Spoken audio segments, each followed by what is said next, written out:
seconds of why I'm even here today. I grew up in a really challenging environment from Eastern Canada. Got diagnosed with ADHD when I was 11.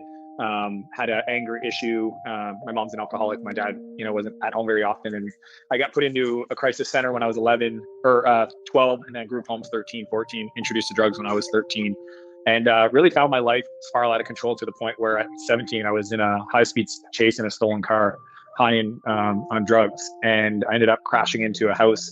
And next to me was a book bag with a handgun, and I said to myself before I sold the car, if the police caught me, I was gonna, let them take my life.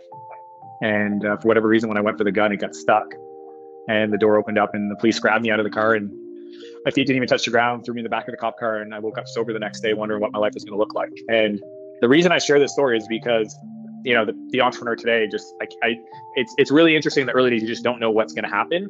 And I ended up doing 6 months in adult jail due to severity of my crime, and then I got released to a rehab center, and it was there that I rebuilt really my emotional stability and built the trust of my family. And at the end of that program is where I discovered this yellow book on Java programming. It was an old church camp, and the maintenance guy, Rick, asked me to help him clean out one of the camps.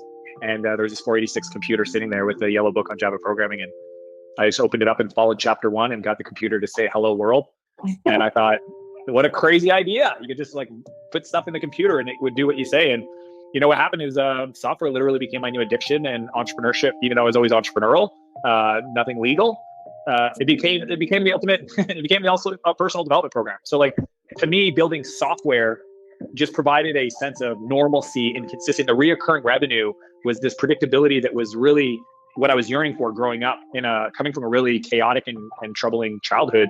And is why I think I've made it my life to really teach everything I know. That's why I have the YouTube channel, and why I've gone on to build 5 companies and exit 3 and invest in 40 plus other software companies.